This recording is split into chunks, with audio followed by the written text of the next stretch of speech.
I remember when I first encountered hip-hop in New York in the early 80s, what knocked me out was this combination of technical virtuosity and raw power. Kids spinning on their heads, hands flashing back and forth at lightning speed across 2 or 3 turntables. DJs began talking about DJing as if they were making love with the product. DJs would talk about touching wax, stroking vinyl, very sensuous, intimate kind of contact.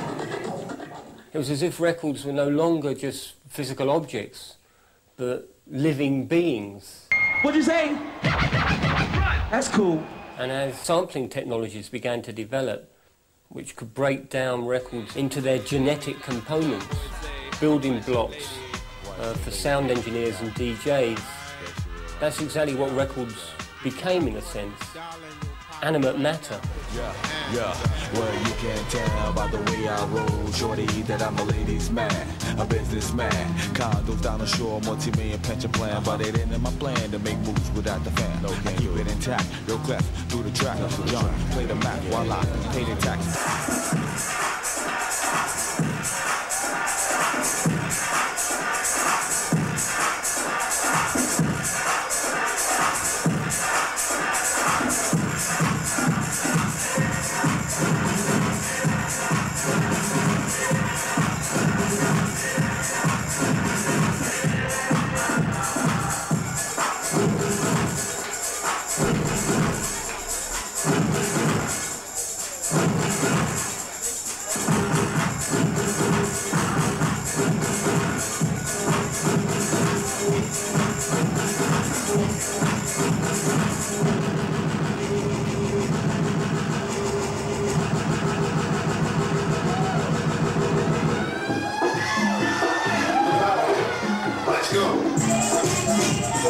Rave and dance culture in the late 80s hit with the same kind of force and impact as punk had before, but though it was a big kind of epoch shift, it was also sort of understated.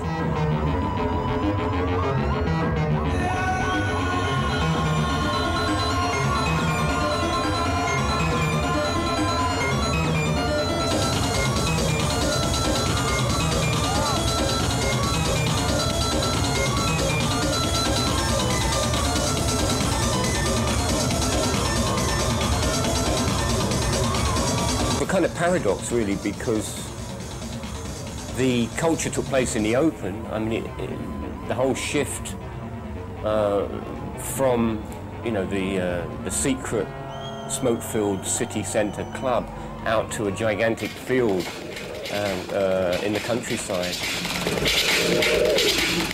together with the fact you've got thousands and thousands of people going to these things. It might sound like the 60s, but obviously rave wasn't about being rooted and organic, squatting in the mud at Woodstock.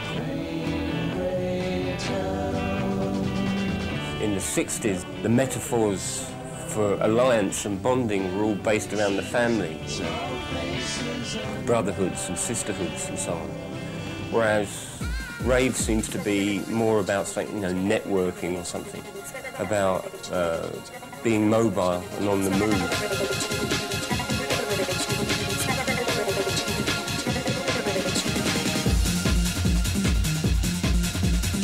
It's more about, I think, casual, temporary alliances with strangers, and maybe that is, love, like in the 60s, but this is love in the age of AIDS.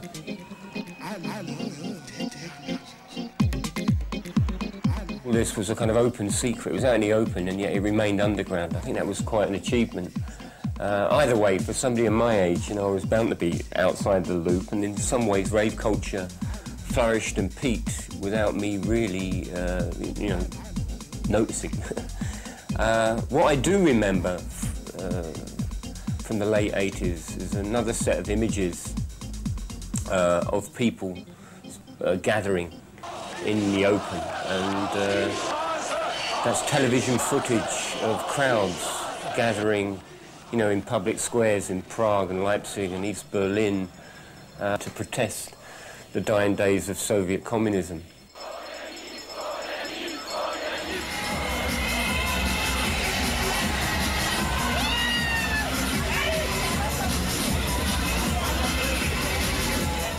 It may seem far-fetched, but I feel that there is a weird, uncanny link between the two, and I see rave culture as a kind of weak echo of Eastern European people power.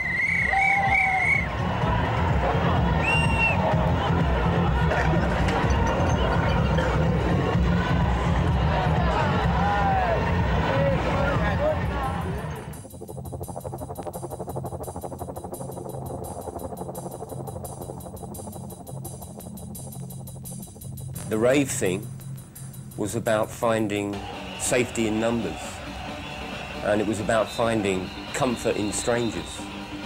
And in that sense, I think it's the absolute apotheosis of club culture. That for me is what club culture down the years has always been about building some kind of common ground around a rhythm with a load of strangers in a place that none of us owned.